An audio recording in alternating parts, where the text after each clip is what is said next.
Son las 8 de la mañana. Radio del Principado de Asturias, RPA, Asturias Hoy, primera edición. ¿Qué tal? Saludos, muy buenos días. Hoy segunda de las 4 jornadas de huelga convocada por los médicos. Ayer cientos de ellos, muchos ataviados con batas blancas, se manifestaban delante de, en este caso, el UCA contra el Estatuto Marco del Ministerio de Sanidad y por uno propio que recoja sus particularidades. Desde el sindicato médico, su portavoz José Antonio Vidal le pide al Gobierno regional que defienda sus demandas ante la ministra Mónica García. Que levante el teléfono, llame a la ministra y si es capaz de meterle algo de sentido común en el cerebro, que no lo sabemos, pero esperemos que sí, ella y el resto de consejeros de España logre convencerla de que esto está destruyendo la sanidad española.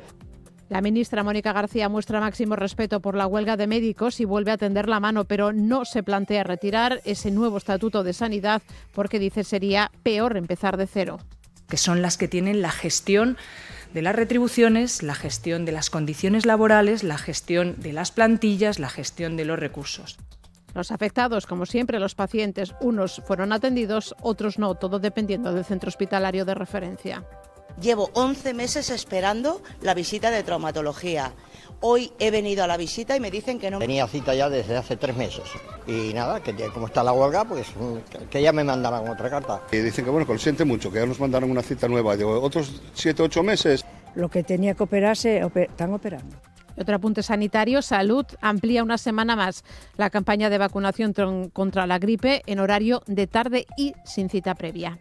Con Javier Palomo en la parte técnica, con Cristina Natal y Paula Rodríguez en la redacción y en la locución y Ángeles García al micrófono, arrancamos este miércoles 10 de diciembre. Asturias Hoy. Comisiones Obreras convoca huelga los días 16 y 17 de diciembre en las escuelas infantiles. Vuelve a reclamar a la Consejería de Educación una propuesta que realmente satisfaga las necesidades de las trabajadoras y dignifique su labor. Aseguran que una de las principales problemáticas que hay en la propuesta de su labor como profesionales de la educación es que no se reconoce e insisten en que son muchas las cuestiones que faltan por completar en la negociación. El SERID hace un llamamiento a cumplir con las medidas de prevención para frenar la propagación de la peste porcina. Los investigadores consideran difícil que la peste porcina llegue a Asturias y pueda afectar a la raza de gochu asturcelta, que tan solo cuenta con 900 cabezas de ganado. Desde el SERID, su directora Carmen Oliván hace un llamamiento a cumplir con las medidas de prevención biosanitarias para frenar la expansión de la enfermedad. Si llegase la peste a Asturias, que ya me extrañaría, sinceramente, y si encontrase algún animal infectado, bueno, pues se aislarían los demás. Es mucho más fácil aislar y controlar cuando la población es pequeña que cuando tienes enormes granjas.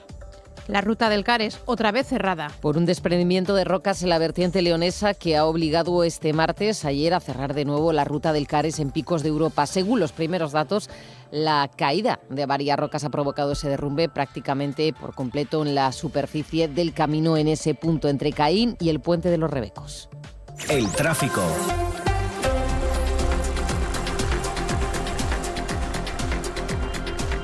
Vamos a ver cómo se circula por Asturias hasta ahora. DGT, muy buenos días. Buenos días. En estos momentos van a encontrar dificultades en el acceso a Oviedo, como es habitual, por la AS2 y la O14, ambos en el entorno de Villamegil. También ya van a encontrar dificultades en la A66 en Coyoto, ya en sentido norte, en sentido Gijón. Mucha precaución, ya que encontrarán hasta 1 kilómetro de tráfico lento en esta zona. Ya también tráfico lento en 2 puntos de la A8 en la salida de Gijón, ya en el entorno de Sotiello y también en Ballín, todo ello en sentido Tamón, así que de nuevo mucha precaución en todos estos puntos y, como siempre, mucha prudencia al volante.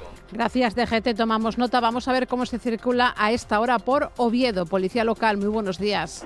Hola, muy buenos días. ¿Alguna incidencia? Nada, algo de intensidad en las proximidades de la Plaza Luis Oliver y la calle San de Miera, el resto con fluidez. Gracias, Oviedo. Última parada en Áviles. Policía local, muy buenos días.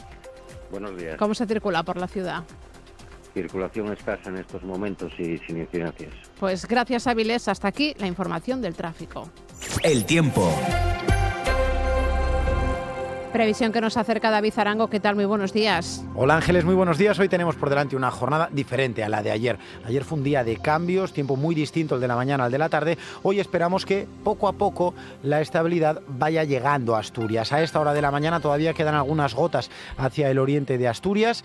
En el resto, centro y occidente, muchas nubes pero sin precipitación. Por la tarde, grandes claros y temperaturas, eso sí, que se van a mantener bajas. Va a ser un día fresco. Mañana el cielo un poco más abierto y ligera remontada de las temperaturas. El viernes volverá a llover y lo hará con cierta intensidad.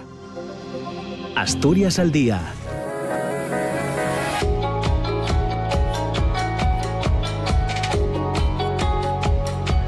Programa que comienza Asturias al día a las 9 de la mañana con Nacio Varillas y vamos a ver con qué asuntos esta mañana. Muy buenos días, Nacio. Muy buenos días, Ángeles, Cristina, compañeras del Asturias Hoy primera edición. Vamos a hablar de sindicalismo agrario, vamos a hablar de COAG, que tiene desde hace unas semanas nueva ejecutiva autonómica en Asturias. Estarán con nosotros David Pérez Naya, que es el nuevo secretario general, y Francisco Pérez Puchal, productor de Faves, miembro de esa nueva ejecutiva de COAG Asturias. En la segunda parte, Escama la Rede cumple 20 años, lo celebra con disco libro, con temas nuevos y un resumen de la historia del grupo.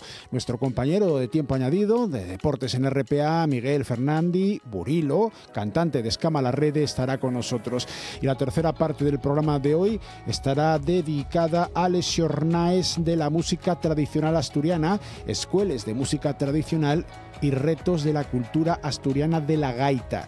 Una cita que reúne a más de 260 personas, entre ponentes, alumnos de escuelas, integrantes de bandas de gaites, solistas, y que se están desarrollando desde el pasado lunes, desde el día 8, en Laboral, Ciudad de la Cultura, en Sisión. Vuelve a tener una segunda jornada mañana, jueves 11 de diciembre. Estarán con nosotros Flavio Rodríguez Benito y Rodrigo Joglar. Son presidente y vicepresidente, respectivamente, del Concello de la Gaita. Bueno, lo escuchamos todo a partir de las 9. Gracias, Nacio. Muchas gracias. Están escuchando Asturias Hoy primera edición. 8 y 7 minutos de la mañana. Hoy es la segunda jornada de las 4 convocadas por los médicos contra el borrador del Estatuto Marco que plantea el Ministerio de Sanidad. Según el Sindicato de Médicos de Asturias, el SINPA, en el Principado secundaron esta primera jornada el 63% de la plantilla en hospitales y el 43% en atención primaria. No se toma en cuenta los servicios mínimos que señalan desde el SINPA son abusivos. En cambio, la Consejería de Salud reduce a un 11% el seguimiento de esta huelga. Alrededor de 3.800 médicos en Asturias han sido llamados a secundar la huelga contra el Estatuto Marco del Ministerio de Sanidad. De ellos, explica el SINPA, podían hacer huelga debido a los servicios mínimos unos 750. Lo han hecho más de 400, según el secretario del SINPA, José Antonio Vidal, quien pide a la consejera de Salud del Principado que llame a la ministra. Que levante el teléfono, llame a la ministra y si es capaz de meterle algo de sentido común en el cerebro, que no lo sabemos, pero esperemos que sí, ella y el resto de consejeros de España logre convencerla de que esto está destruyendo la sanidad española. Entre sus reivindicaciones está contar con un estatuto propio, ya que dicen sus labores son singulares y conllevan gran responsabilidad. Ejemplo de ello, y esta es otra de las reivindicaciones, es mejorar el sistema de guardias entre los médicos. Rubén Díaz es portavoz de la plataforma de médicos del SESPA. La gente tiene ganas y al final estamos todos juntos luchando contra este borrador que nos recoge las medidas que nosotros buscamos, ¿no? Las mejoras, sobre todo en jornada laboral, en el coeficiente reductor para la jubilación. Son horas que cobramos por debajo de la hora ordinaria, que no descansamos y que no nos cuentan para la jubilación. La plataforma se concentra hoy delante del Hospital de Cabueñes, en Gijón. El jueves, mañana será de nuevo en Oviedo, pero ante la sede del SESPA, y el viernes, el último día de huelga, está previsto que se haga en Avilés. La ministra de Sanidad, Mónica García, vuelve a pedir a los facultativos que se sienten a negociar para lograr un estatuto marco, pero no, dice, uno singular para los médicos. También ha dicho que varias de sus reivindicaciones exceden las competencias del Ministerio y señala a las comunidades autónomas. Además, ha advertido de que si no prospera el estatuto marco, se seguirá con el de 2003. el que no se contempla en ese estatuto de 2003, no se contempla la reducción de la jornada, tampoco las horas de guardia de 24, máximo de 17, como se ha planteado ahora el Ministerio en esa nueva negociación. Tampoco, si se mantiene el de 2003, se contemplarán los límites de las jornadas semanales ni las oposiciones cada 2 años, entre otras cuestiones que así contaba la ministra Mónica García. Nadie nos puede decir que no hayamos incorporado todas y cada una de las reivindicaciones que entran dentro del marco competencial, tanto del Ministerio de Sanidad como del Estatuto Marco. Todas las reivindicaciones que le competen al Ministerio de Sanidad las hemos incorporado al texto. Toda la mano tendida, más de 60 reuniones, vuelvo a insistir. Vamos a seguir trabajando por sacar adelante un texto, creo que es más necesario que nunca en vista de los malestares que llevan acumulados los profesionales desde hace tantos años. Una huelga que lo que está provocando son problemas con las citas. Algunos pacientes se acercaron a los centros y muchos tuvieron que dar la vuelta, lo que ha originado cierto malestar. Para una colonoscopia nos han avisado el sábado mediante un mensaje de texto y al llegar aquí pues ha salido un supervisor a decirnos que no, que está de huelga el médico, que no pueden hacer nada por nosotros. Llevo 11 meses esperando la visita de traumatología. Hoy he venido a la visita y me dicen que no. Tenía cita ya desde hace 3 meses y nada, que como está la huelga, pues que ya me mandaron otra carta. Y dicen que bueno, que lo siente mucho, que ya nos mandaron una cita nueva de otros 7 o 8 meses. El Servicio de Salud del Principado extiende una semana más la campaña de vacunación frente a la gripe. Desde ayer martes y hasta el próximo viernes, 30 centros sanitarios de Asturias administrarán la vacuna de 4 a 8 de la tarde sin cita previa. Quienes estén interesados pueden llamar a su centro para recibir indicaciones. El SESPA ya ha administrado 150.000 dosis y ha superado el 55% de cobertura en la población mayor de 64 años. RPA. Asturias Hoy, primera edición. 8 y casi 12 minutos de la mañana, vamos con asuntos laborales. Comisiones Obreras, que continúa con las protestas en las escuelas infantiles, ha convocado 2 nuevas jornadas de huelga para los próximos 16 y 17 de diciembre. 2 días en los que además por la tarde van a realizar manifestaciones que partirán desde la Plaza de España hasta la Junta General. Antes, para el lunes 15, han programado una cacerolada a las 5:30 de la tarde ante la Consejería de Educación. Reclaman una propuesta que dignifique, dicen, su labor y satisfaga sus demandas. Comisiones Obreras continúa así con las protestas después de que UGT, USIPA y CESIF decidiesen firmar el acuerdo alcanzado con la Consejería. Y hay movilizaciones también en el sector de los teleoperadores. El Comité de Empresa de Oest ha convocado 3 jornadas de huelga en reivindicación de mejoras laborales. Serán los lunes 15 y 29 de diciembre y el 5 de enero. Se llevarán a cabo si antes la dirección de la empresa y los representantes de los trabajadores no llegan a un acuerdo en la reunión prevista para mañana jueves en el SASEC. La compañía presentó la semana pasada una propuesta de mejora que fue rechazada por la plantilla, lo que derivó en este calendario de protestas. Escuchamos a Verónica Menéndez, es la presidenta del Comité de Empresa. Habría que bajar los niveles de presión, ¿vale?, en consecución de que está otorgando la empresa para poder llegar a los objetivos que se nos plantea. Entonces, lo que está pidiendo la plantilla es que es una plantilla que tiene la media, tiene una media bastante alta por encima de los 20 años. Hay gente que lleva 25 años trabajando para las mismas marcas, ¿vale?, y que realmente no tiene una recompensa de ningún tipo, ni se sienten premiados ni valorados por llevar 25 años en la empresa. Cobra igual una persona que lleva 25 años en la empresa que una persona que acaba de entrar. Vamos a hablar de asuntos relacionados, en este caso, con la peste porcina, porque los investigadores consideran difícil que pueda llegar a Asturias y que pueda afectar, en este caso, a la raza de gocho asturcelta. Desde el SERIDA hacen un llamamiento a cumplir con las medidas de prevención biosanitarias para frenar la expansión de esta enfermedad. Nos lo cuenta Paula Rodríguez. El SERIDA trabaja en la conservación de razas autóctonas en peligro de extinción y en la reproducción y mejora genética de la cabaña ganadera asturiana. En el Centro de Biotecnología Animal Endeva, los investigadores cuentan con el Banco de Recursos Zoogenéticos de Especies Autóctonas en riesgo de extinción. En RPA, la directora del SERIDA, Carmen Oliván, destaca que están en contacto con la Asociación de Criadores de Gochu Asturcelta con el fin de conseguir material reproductivo tanto de machos como de hembras. Los machos con mayor mérito genético, ¿no?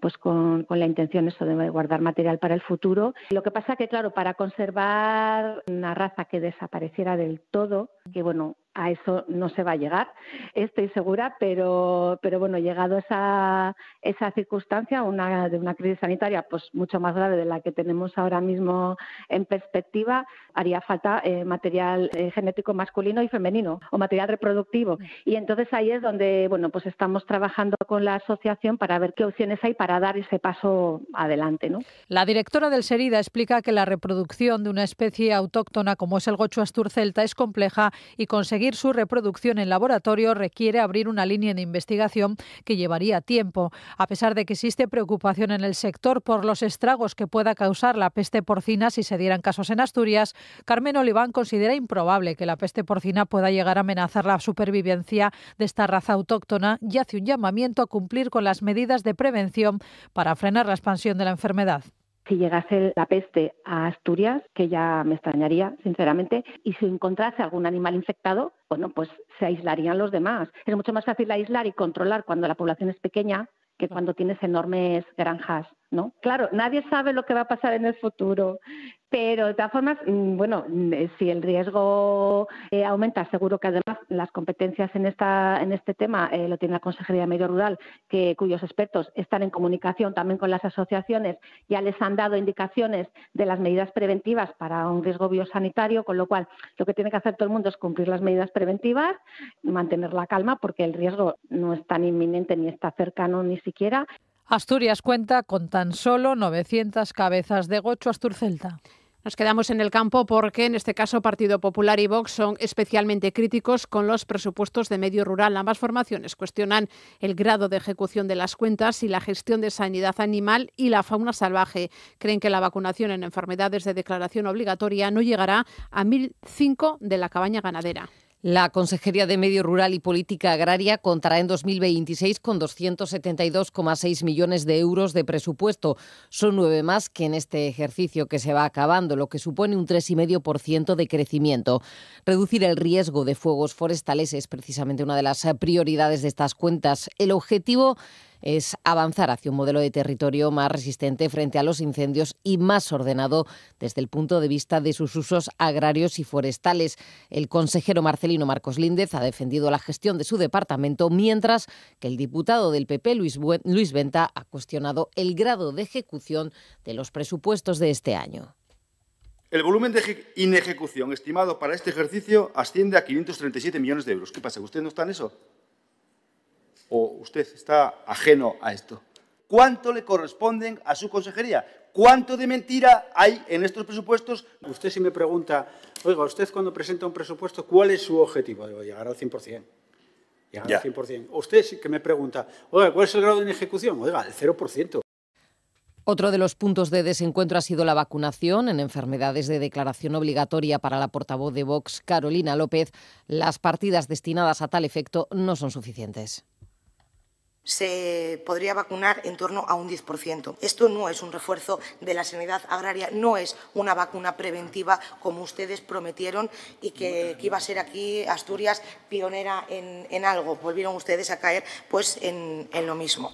Quien también presentó ayer sus cuentas en la Junta fue el consejero de Movilidad y Medio Ambiente, que va a manejar un presupuesto de 429 millones de euros. La oposición califica de irreal esas cuentas y critica la baja ejecución presupuestaria. El Partido Popular acusa de sectarismo a Alejandro Calvo al beneficiar, dice, solo a los ayuntamientos gobernados por la izquierda.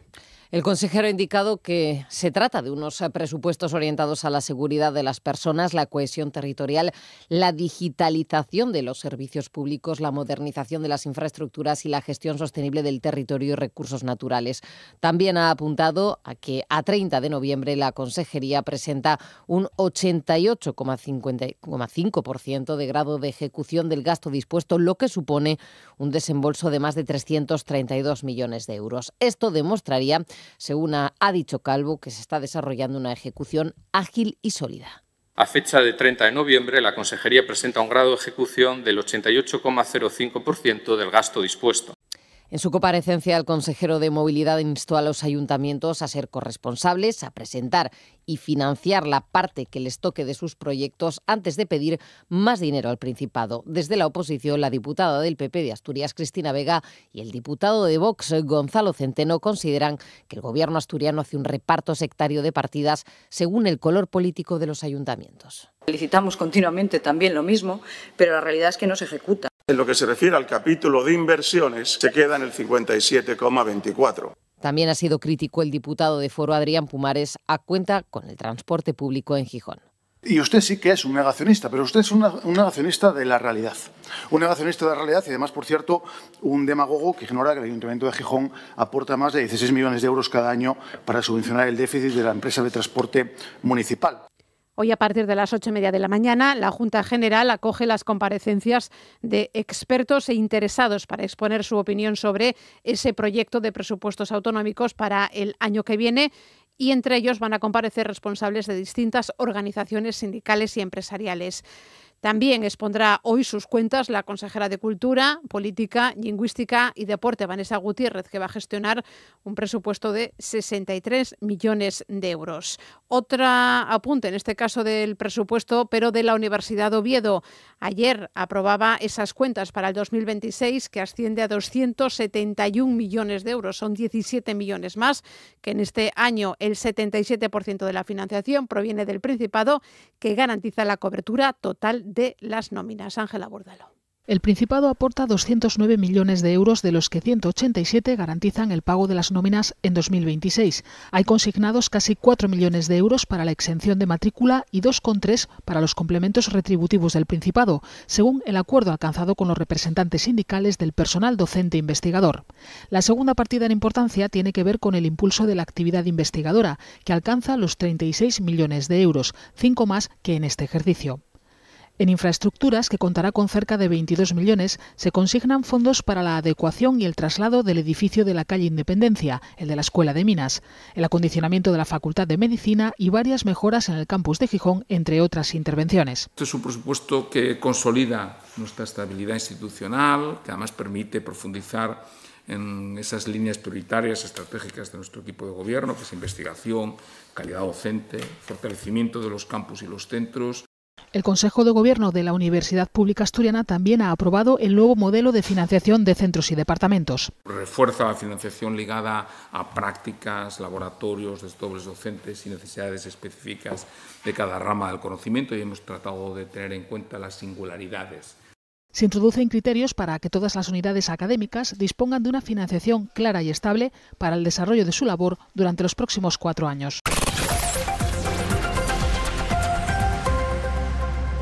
8:22 de la mañana, Oviedo pone en marcha una oficina para atender las dudas sobre la zona de bajas emisiones que entrará en vigor el 1 de enero. Está ubicada en la calle Quintana y tiene un horario de 9 de la mañana a 2 de la tarde. Será de lunes a viernes. 3 técnicos se encargarán de atender de forma presencial a todos los ciudadanos que tengan dudas sobre el funcionamiento de esta medida. El Ayuntamiento recuerda que solo un 6% del parque automovilístico de Oviedo tendrá acceso restringido y anuncian que darán un tiempo prudencial antes de comenzar a sancionar. Fernando Cuenco, coordinador de la Oficina de Bajas Emisiones. Los vehículos que circulan hoy por Oviedo que no tienen distintivo ambiental son cada vez menos, son muy poquitos, apenas un 6% del total del tráfico por la ciudad. ¿Qué pasa? ¿Que estas personas no van a poder acceder al centro de Oviedo? Es falso. Sí van a poder acceder, por ejemplo, si aparcan en un estacionamiento público, si van a un local comercial que tiene un estacionamiento propio, si son residentes empadronados, si tienen una tarjeta de persona de movilidad reducida, por ejemplo, tienen una persona dependiente a su cargo.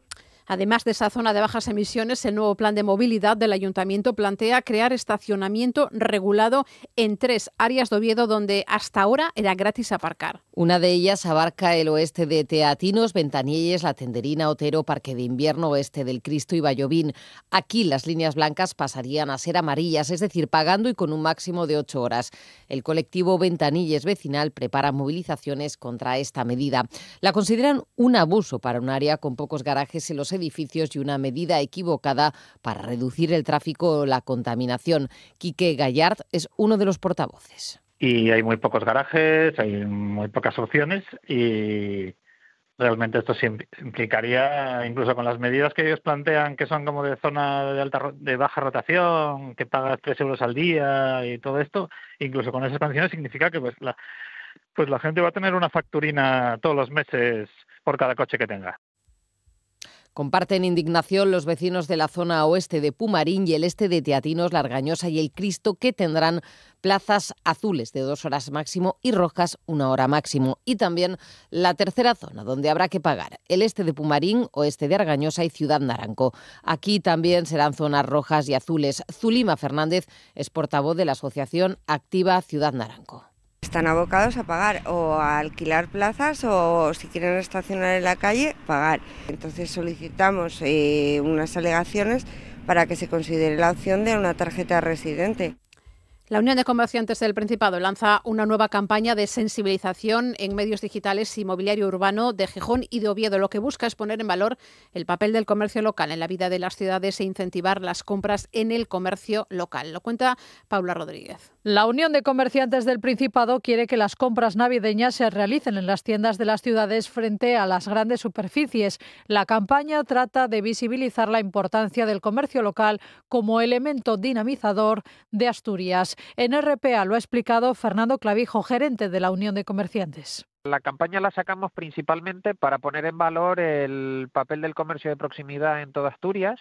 Es una campaña que queremos que sea muy visible tanto a nivel de calle como de forma digital. Lo que queremos es visibilizar todos los valores positivos que tiene el comercio local desde el punto de vista del sector como en el ámbito económico, como también desde el punto de vista dinamizador y en su papel fundamental en cualquiera de las ciudades o los pueblos de Asturias.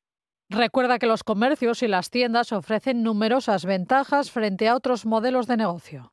Tiene una serie de fortalezas, como es la atención al cliente, el conocimiento del mismo, es un conocimiento mucho más personalizado. Su papel dinamizador en los barrios hace que sea un gran protagonista en el día a día en la vida de cualquiera de nosotros. Si lo queremos hacer comparativas con otras plataformas, con otros modos de comercio, también podemos hablar de la inmediatez, es decir, aquí no hay que esperar 24, 48, 72 horas a que te llegue un pedido. Tenemos una variedad muy grande y eso es lo que hace que tengamos una superioridad con respecto a otros modelos comerciales. La campaña estará activa durante las próximas semanas, coincidiendo con el periodo navideño y los meses de mayor actividad comercial del año. Desde el punto de vista de la competencia con las grandes plataformas online y las grandes superficies, Clavijo destaca el buen comportamiento del comercio de proximidad y recuerda la importancia de impulsar las ventas con las campañas de fidelización y los bonos del comercio. El comercio, pues bueno, en los últimos meses se ha visto un gran movimiento en el comercio de Asturias y en el de Gijón con los planes que ha habido de fidelización, tanto Gijón Compra y Vuelve como en los bonos de comercio lanzados por el Principado de Asturias, y los datos que manejamos son unos datos muy buenos, tanto de participación como de ventas, y creemos que ahora entramos en una campaña navideña que es un momento muy bueno de ventas para el comercio, y por eso queremos reforzarlo con esta campaña.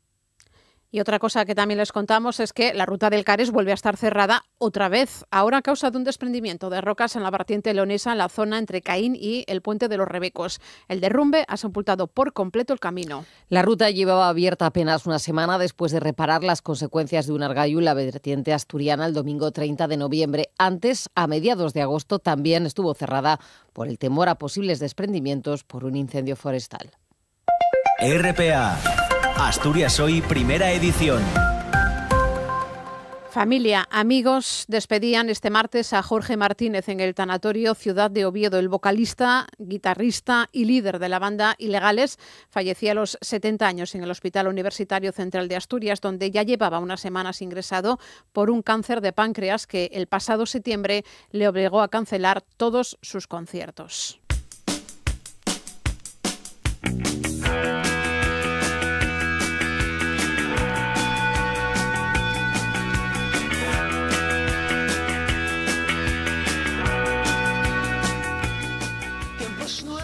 Jorge Martínez, Jorge Ilegal o Jorjón, como lo llamaban muchos, se caracterizaba por su personalidad irreverente, lejos de las convenciones sociales y hablando sin tapujos de cualquier tema.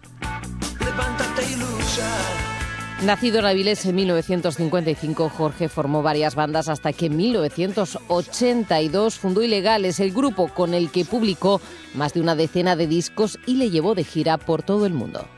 Empecé en esto de componer canciones, primero con pequeñas cancioncillas insultantes, ofensivas, dedicadas a mi hermana. Su guitarra era un reflejo de su personalidad cruda, afilada, salvaje y provocadora. Le acompañaban sus letras en las que abordaba sin tapujos temas como la juventud, la crítica social o la rebeldía. Así llegó a convertirse en un referente del rock desde Asturias. Me han llamado loco en muchas ocasiones, pero he conseguido sobrevivir a todos los locos que he sido.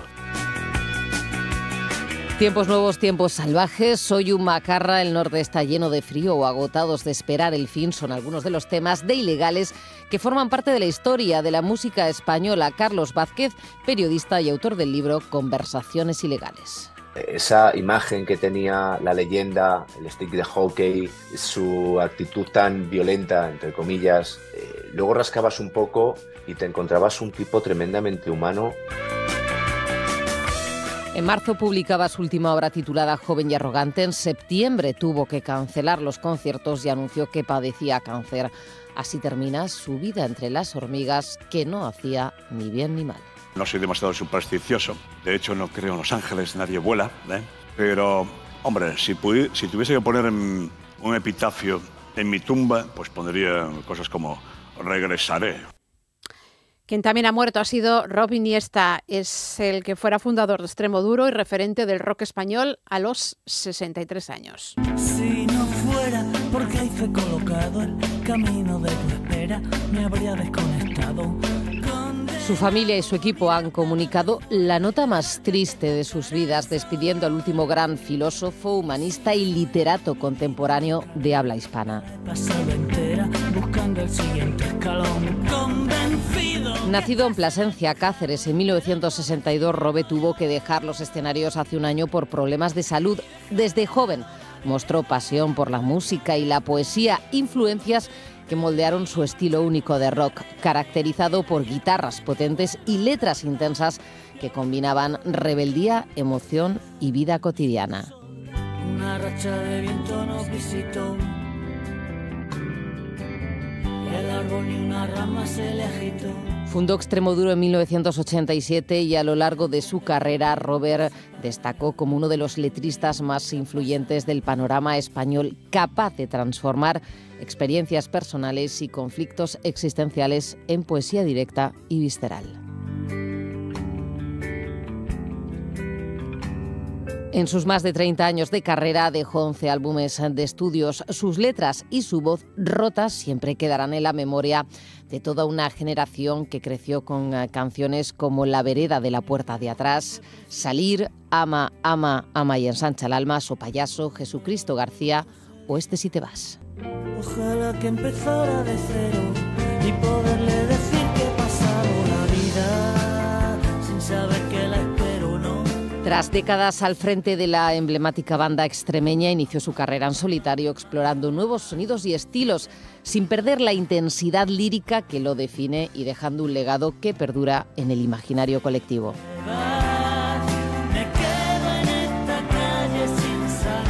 Robe fue galardonado en 2024 con la Medalla de Oro al Mérito en Bellas Artes. Fue uno de los músicos y letristas, como decimos, más destacados del rock español. Y en los próximos días darán a conocer el lugar concreto de Plasencia, en Extremadura, en su Extremoduro, y la hora a la que tendrá lugar el homenaje para despedir al artista. Hasta siempre, Robe.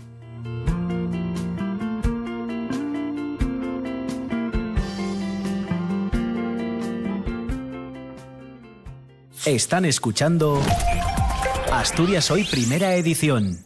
Tenemos que avanzar con más asuntos en este 10 de diciembre, que es el Día Internacional de los Derechos Humanos. El Gobierno regional va a celebrar hoy un acto institucional dedicado al derecho a la salud. El evento incidirá en la importancia de una sanidad pública con cobertura universal, un bien que debe defenderse desde una perspectiva global. Pero hay más actos que nos cuenta Paula Rodríguez. Durante el acto también se entregará el cuarto Premio Derechos Humanos del Principado de Asturias, dotado de 6.000 euros a la Unión Nacional de Mujeres Saharauis. país. El jurado ha reconocido a esta organización por su decisiva labor en la defensa de los derechos de las mujeres y del pueblo saharaui, tanto en los campamentos como en los territorios ocupados del Sáhara Occidental. Igualmente ha destacado su aportación a otras redes y organizaciones de mujeres en el ámbito de la solidaridad internacional. Fundada en 1974, la Unión Nacional de Mujeres Saharauis es clave en el apoyo a la población que reside en campamentos de refugiados, en los territorios ocupados o en la diáspora, así como en el desarrollo de este pueblo norteafricano.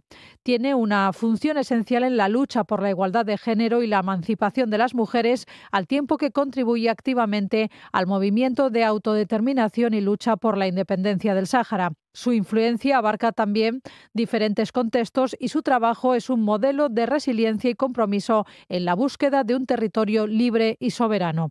Más de 63 mujeres están integradas en los trabajos de la Unión Nacional de Mujeres Saharauis en cada wilaya o provincia. Entre ellas, algunas trabajan a nivel regional y otras en el ámbito local y central. Pues desde la Coordinadora de ONGs del Principado se han organizado varios actos en este día. Por ejemplo, a las 11 de la mañana está la inauguración de la exposición 49 miradas y una esperanza de Sahara Bubisher en el claustro del edificio histórico de la Universidad de Oviedo. Y ya por la tarde a las 7 hay una charla con Ebaba Hameida sobre el Sáhara Occidental, 50 años de exilio, desmemoria y silencio, también en el edificio de la Universidad de Oviedo. Después ella va a firmar su libro Flores de papel, en este caso en la librería Matadero 1. Es ella precisamente, Ebaba Hameida, la que nos acompaña hoy aquí en los estudios de RPA. Ebaba, muy buenos días. Hola, ¿qué tal? Buenos días. Vamos a hablar de ese libro en la primera parte, porque es una novela que recoge la historia del pueblo saharaui a través de los testimonios de 3 mujeres. Hablamos de Aisha, de Naima y de Leila, nieta, madre y abuelas. Me pregunta saber por qué lo has querido explicar a través de voces femeninas de estas 3 mujeres. Bueno, buenos días. Muchas gracias por la invitación y pues es que tenía muy claro que si quería contar el Sáhara lo tenía que hacer con la voz de sus mujeres, porque es la voz que he conocido desde que he abierto los ojos en los campamentos. Es la realidad de estos campos de refugiados que han sido construidos y levantados por mujeres, y es que no conozco otra realidad que no sea la de las mujeres, ¿no? Saharauis, y quería crear esa trenza, entrelazar esas 3 generaciones para intentar explicar cómo las mujeres saharauis han vivido este conflicto desde la época colonial con España, el paso de la vida nómada a la vida sedentaria, pero también el exilio y luego posteriormente mi generación, que no ha decidido nacer en el refugio, pero que sin embargo también se ha visto condenada y atravesada por ese conflicto. Y has querido contarlo a través de tu propia figura, de tu madre y de tu abuela. No sé qué fue más difícil de contar, lo tuyo o que ellas te contaran su historia. En un principio a mí me costó mucho contarme mi propia historia a través del personaje de Aisha, que además está escrito en segunda persona. He tenido que mirarme al espejo y volver a reconectar con mi pasado. Una infancia pues muy marcada por una separación abrupta con mi madre y por una enfermedad. Entonces, para mí ha sido muy duro volver a revivir esos momentos de separación y sobre todo contarme a mí misma todo lo que yo había vivido en Italia antes de llegar a España, que fue una etapa... Todo eso, ¿no? Cómo llegas allí, todo lo del dar un botón y encender una luz, luego la ropa que llevaba mucha de la gente, cuando acudías al hospital, cómo iban todos de blanco. Claro, es una niña que nacida en el desierto, que no conocía otra realidad y que de pronto se ve separada de su familia, de su contexto y con una familia italiana que la acoge y que la quiere y que la cura y que le salva la vida, ¿no? Pero explico a través de Aisha, sobre todo en estos primeros capítulos, cómo a través de estos ojos de niña ella vive esa nueva realidad, ¿no? ¿Por qué la dejan dormir sola en una habitación? Ellos creen que es un regalo tenerle preparada una habitación para ella, y a ella le parece un castigo porque en el Sahara dormimos todos juntos. Y la sorpresa, ¿no? Pues tantos coches, edificios altos, esos médicos, tantos aparatos, agujas, ¿no? Es una realidad que choca mucho, ¿no? A esta niña que ve de pronto como tiene que subir cajas de metal, ¿no? Que son los ascensores. Y todo lo que hay emocionalmente, ¿no? Detrás de esa separación y ese desarraigo, ¿no? de Aisha. Y luego también Aisha evoluciona y crece entre dos mundos, entre dos mares que chocan mucho entre sí, entre dos culturas que están muy marcadas por esa figura femenina de la madre. Tenemos a la madre italiana y a la mamá italiana y a la madre saharaui, y a medida que crece cada extremo de esa cuerda la reclama. Y entonces, bueno, también eso la lleva a vivir una crisis de identidad muy fuerte, de no entender quién es, de no comprender de dónde viene. Y bueno, pues intento un poco, para mí ese proceso de escritura también ha sido, en cierta forma, reconfigurar esa identidad, ¿no? Comprender esa crisis de identidad que ha sido muy fuerte y marcada por muchos elementos, ¿no? Por un lado le piden que se integre y por otro le piden que no se olvide de los suyos. De los suyos, claro. Porque te preguntaba si era más difícil, había sido más difícil contar tu propia historia, o cuando te acercas a tu madre, claro, empiezas a entender gran parte de por qué te envió fuera, o tu abuela también, ¿no? Yo creo que para mí ha sido súper importante escribir Naima y Leila, ha sido muy importante comprender la historia de mi madre y de mi abuela, investigarla, porque, por ejemplo, a través del personaje de Leila, yo intento explicar cómo mi abuela también sufrió ese desarraigo que ha sufrido Aisha. Claro, diferente, pero también. Distinto, claro, ella también ha sido una niña arrancada de regazo de su madre a través de un matrimonio, al casarse con Ali. También es una mujer que ha sufrido ese choque de identidad al vivir ese paso de la vida nómada a la vida sedentaria. A ella también le han quitado ese desierto, esa libertad. Y escribir Naima ha sido también, me ha ayudado mucho a reconciliarme con mi madre y con mi abuela, porque yo he vivido como con mucha rabia y muchas veces sin entender por qué me mandaron fuera, ¿no? Entendía el contexto de los campamentos y las condiciones infrahumanas en las que vivimos, y que además en mi caso fue por enfermedad, pero siempre había cierta rabia, ¿no? Y al escribir, pues ha sido como también reconciliarme con ellas, comprenderlas, comprender cómo el conflicto también las ha marcado, y empatizar, ¿no? Y además escribo yo ya de adulta, y por ejemplo hay una cosa que para mí me chocó muchísimo, que es, por ejemplo, descubrir que han sido bombardeadas con napalm y fósforo blanco, ¿no? Esos capítulos en los que los escribo después de conversar con mi madre, con mis tías, con mi abuela, e intento reconstruir esa memoria familiar, que al final es una memoria colectiva, porque es un intento de genocidio que ha sufrido todo un pueblo en febrero del 76, pues para mí ha sido muy, muy impactante, ¿no? Descubrir que mi madre ha sido bombardeada, ¿no? Con napalm y fósforo blanco. Y además yo escribo esa parte de la historia del Sahara después de regresar como periodista de Ucrania. Entonces era muy consciente de lo que es la guerra y de las consecuencias que tiene. ¿Tú qué querías con este libro? Que la gente conozcamos el qué. Yo, este libro, yo creo que he tardado muchísimo en escribirlo, he tardado 5 años en hacerlo. ¿Fue idea tuya o te lo propusieron? Tuvo como 2 comienzos. Aisha sí que la empecé yo a escribir por mi cuenta, no para publicar, pero en noviembre de 2020, cuando se reanuda la lucha armada y la guerra y se rompen los acuerdos de paz en noviembre de 2020, yo escribo un ensayo para la revista 5W que se titula El peso del silencio, y ese ensayo pues lo lee el director de Península y me escribe pidiéndome convertir ese ensayo en libro. Algo más. Sí, no sé lo que quería yo con ese libro, porque para mí ha sido muchas cosas. Ha sido reparación, ha sido también saciar una necesidad de querer contar esa historia, porque al final yo cuento la guerra de otros, pero no había contado mi propia guerra. Tenía esa deuda con el Sáhara, como periodista siempre he sido incapaz de contar el Sáhara, entonces quería contarlo desde otro lugar, quería hacerlo de la forma más completa posible.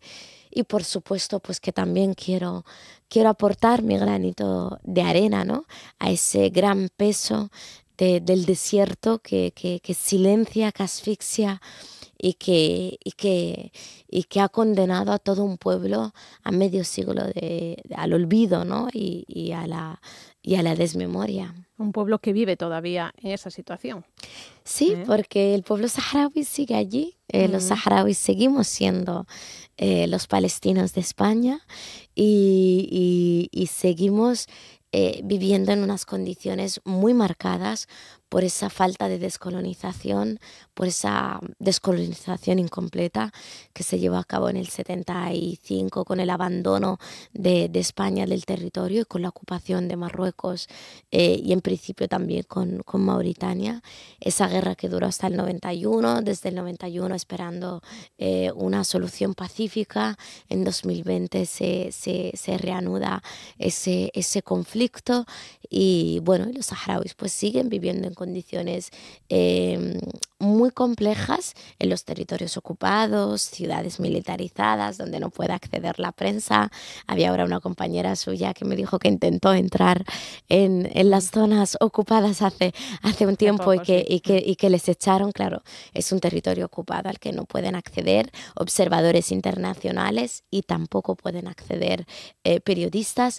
Y luego está la situación de refugio que bueno, pues que la población vive en condiciones muy difíciles. Ayer en la presentación aquí en Gijón hablábamos de la situación humanitaria, ¿no?, que ha sufrido además una caída de cooperación muy fuerte. Hay otros focos en el mundo que han desviado la atención y ha habido una caída muy fuerte de lo que es el cesto de comida y de la situación humanitaria que hay en los campamentos. Hay familias que están pasando hambre. Porque tú cuando regresas, porque sigues yendo, ¿no?, allí y vienes de aquí, de España en este caso, estás europeizada, por decirlo de alguna manera, y llegas allí, ¿qué sensación llegas y con qué sensación te vas? Bueno, llego con muchas ganas de abrazar a los míos, de abrazar a mi familia. Ese momento de salir del avión, que también lo intento describir en el libro, se repite en varios pasajes del libro.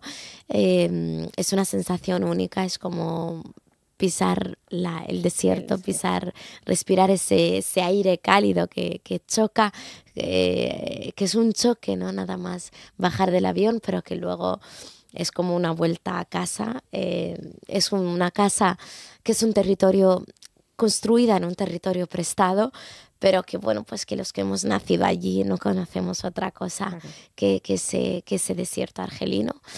Y siempre vuelvo pues con mucha culpa. Cada vez intento gestionarla mejor, pero yo he llegado a volver pues con mucha culpa, ¿no?, de por qué yo tengo ese privilegio de poder estar aquí, de poder elegir, de poder desarrollar mi carrera, de poder estudiar, de ser una mujer independiente, autónoma, y por qué pues mis primas no, o por qué hay tantas saharauis que no. Vuelvo al principio era mucha culpa incluso con la comida, con tener un aire acondicionado y comer una ensalada fría y bueno, pues poco a poco intento cada vez ser más consciente y bueno, pues gestionar un poco esa culpa. Ahora lo que más me duele es la situación de los jóvenes y de las jóvenes saharauis en los campamentos, porque viven allí sin ninguna perspectiva de futuro. Entonces, claro, miro a mis sobrinas y se me parte el alma. Porque ellas que te cuentan o cuál es esa que te transmiten. Si estudian, no tienen futuro. Están rodeadas a los 4 costados por un desierto infinito en el que solo hay espejismo, en el que solo se puede imaginar una vida pues al otro lado del muro, mirando al mar. No hay nada en el desierto, hay ese espejismo que es muy difícil de alcanzar y de materializar. Hay estos sueños, ¿no? Que miran al infinito, pero que necesitan de soluciones políticas y de una voluntad de la comunidad internacional para poder realizarse. Entonces, al final te cuentan que si estudian vuelven y están ahí. Y sobre todo en el caso de las mujeres, pues al final se repite un mismo patrón, ¿no? Casarse y tener hijos. Y además en los campamentos hay una realidad de que hay una población muy joven y que hay una tasa de paro altísima, porque no hay trabajo ni para mujeres ni para hombres. Son muy pocos los trabajos que hay y están pagados pues en cantidades, son salarios ínfimos. Y los precios, pues la inflación también ha impactado en la economía precaria de los campamentos, la falta de ayuda humanitaria, y claro, pues eso hace que las condiciones de vida son mucho más complejas. He leído que te sientes decepcionada con la actitud del gobierno de Pedro Sánchez. Claro, porque es muy difícil de explicar para una... ¿no? Yo estoy muy al tanto de toda la situación de la política exterior de este país con Ucrania, ¿no? y con Palestina, por ejemplo. Y claro, cuando Pedro Sánchez, esa carta que publicó el Reino de Marruecos, yo estaba en Ucrania cubriendo la guerra de Ucrania y para mí fue muy impactante ver cómo se reconocía la marroquinización del territorio, una carta con faltas de ortografía publicada por el Reino de Marruecos que el gobierno de España no desmiente. Yo creía que era un bulo y sobre todo en aquel momento veía como España tenía una posición firme, ¿no? Con quién era el ocupante, el invasor y con quién era el oprimido en el caso de Ucrania. ¿Y por qué para Ucrania sí, para los palestinos sí, pero para los saharauis no? Es muy difícil de explicar, es muy difícil de comprender para los saharauis esa postura de la que no se han dado apenas explicaciones. No quiero ponerte triste, tampoco. No. Es difícil, es una actitud difícil de explicar, porque estamos hablando de Sánchez, pero también estaba gobernando con Podemos. Yo creía que el Sáhara era un motivo de ruptura, ¿no? De la coalición. También estamos hablando de que hay aunque los distintos partidos políticos de todos los colores han intentado pedir explicaciones, pero no se han dado explicaciones. Y creo que ha sido una decisión que ha decepcionado no solo a los saharauis, sino también a los amigos y amigas del pueblo saharaui, a ese tejido social que apoya al pueblo saharaui a lo largo y ancho de este país, ¿no? Porque hay un movimiento de solidaridad muy fuerte y hay muchas personas, y es una pregunta recurrente en las presentaciones del libro, ¿no? Yo soy periodista y no puedo basarme en suposiciones, ni puedo hacer malabares para intentar explicarme una postura que no se ha explicado, ¿no? Pues solo la puede explicar el gobierno y solo se le puede exigir al Álvarez y a Sánchez que expliquen esa postura o ojalá algún día el periodismo de investigación pues nos pueda explicar qué es lo que hay y qué es lo que ha pasado. Pues como compañera, como periodista, Eva Bajameida, vas a presentar hoy este libro Flores del Mar en Flores de papel. Flores de papel, sí, no sé por qué se me ha ido Flores de papel en la librería Matadero 1. Que tengas tanta suerte como tú en el dices. aula magna, Sí. en la Universidad de Oviedo y seguido por la librería Por la Matadero librería. 1. A las 7 es cuando es la Sáhara Occidental, 50 años de exilio, desmemoria y silencio, y luego el libro. Que tengas tanto éxito como ayer, que sé que lo tuviste. Muchísimas gracias. Por estar aquí en Asturias. Sí, amo esta tierra. Sobre todo Gijón, es la ciudad favorita de Naima. Pues gracias. De mi madre, muchísimas Un saludo, gracias. buenos días. Un abrazo. En Asturias Hoy, primera edición, Deportes. Información deportiva con Diego Domínguez. ¿Qué tal? Muy buenos días. ¿Qué tal? Buenos días. El Real Oviedo seguirá hasta mañana en el Requesón con la preparación del partido del próximo domingo a las 2 de la tarde en el Sánchez Pizjuán frente al Sevilla. Una cita para la que apunta Obi Ellaria. El británico trabajó ayer con el grupo y podría ser el sustituto de Cazorla en el centro del campo. Luis Carrión baraja varias opciones para suplir la ausencia de Fede Viñas y no se descarta incluso un cambio de sistema. Esta mañana se espera que se incorpore al grupo Kwasi Sibu tras 2 días al margen. El que sigue en la enfermería es Brandon Domínguez. El Valencia será el rival del Sporting en los 16avos de final de la Copa del Rey. Una eliminatoria a partido único que se va a jugar el próximo martes a las 9 de la noche en el Estadio del Molinón. Los rojiblancos tendrán que medirse antes en ese mismo escenario y en Liga al Granada. Será el sábado a partir de las 4:15. Un partido para el que podría llegar Dubasín, que ayer realizó el entrenamiento al margen del grupo, pero cuya evolución es buena y podría entrar en la convocatoria. Por delante 3 sesiones preparatorias para probar al futbolista. La primera de ellas esta misma mañana a partir de las 11 menos cuarto en Mareo y a puerta cerrada. En Primera Federación, el Real Avilés Industrial recibe el sábado a las 6:30 de la tarde en el Suárez Puerta al líder Tenerife en el primero de los 2 partidos consecutivos ante los primeros clasificados. Tras el conjunto insular, llegará al Suárez Puerta el Racing de Ferrol. Escuchamos al central Babín. Allí, como decimos nosotros en el vestuario, viene el Tourmalet. Pero vamos, son 2 cocos de la categoría que son equipos muy buenos, con un presupuesto muy grande. Pero vamos, tenemos nuestras armas para competir contra cualquiera y seguro que lo vamos a hacer. Además, los 2 partidos están en casa, justo antes de Navidad, es buen momento para recibir esos grandes equipos y vamos a ir con todo el ilusión del mundo. Y en hockey sobre patines, el Telecable tiene a partir de las 9 de esta noche un nuevo compromiso con la Hockey Liga Femenina. Las gijonesas reciben al Hockey Coruña, que lucha por eludir el descenso. Laia Juan, jugadora del Telecable.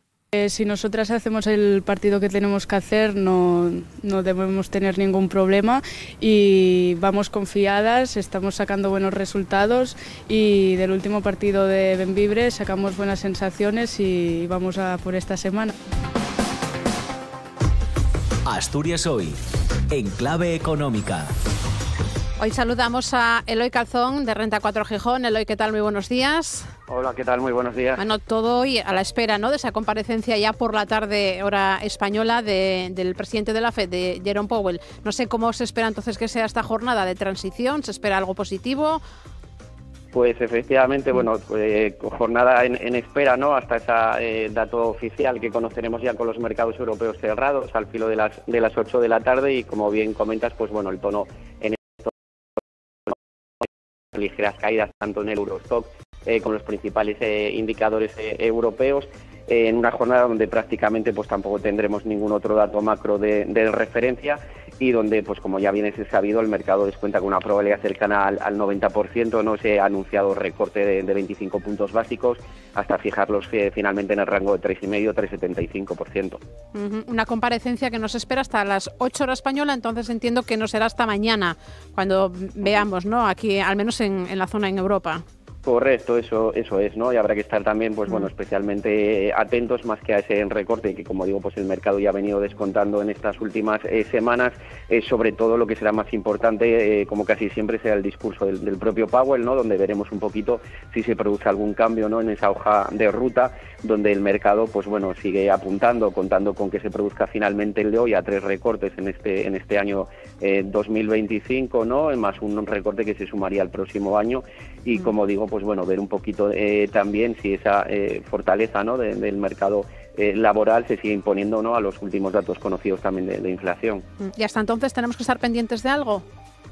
Bueno, nos fijaríamos sobre todo a nivel empresarial en la publicación de resultados, ¿no? Y en Estados Unidos también publican Oracle y Adobe, y bueno, entendemos que probablemente pues bueno también presenten buenas cifras, ¿no? En la tónica un poco en general, ¿no? De todos los datos ya conocidos hasta ahora, y resaltar también a nivel macro, ya fuera un poco de la zona euro, también los datos conocidos en inflación en China, que se han situado en lo previsto, y que bueno, a pesar de ello sí que es verdad que han producido una ligera caída hoy en el índice, en el indicador chino, del 0,8%, aunque fundamentalmente bueno es un poco debido sobre todo a niveles factorales, temporales, ¿no? Y inflaciones puntuales sobre todo en alimentos y en factores climatológicos que han sufrido en este último mes, y que ha provocado ese repunte abrupto, ¿no? Desde el 0,2% anterior hasta el 0,7%, como digo, actual, el dato conocido esta madrugada.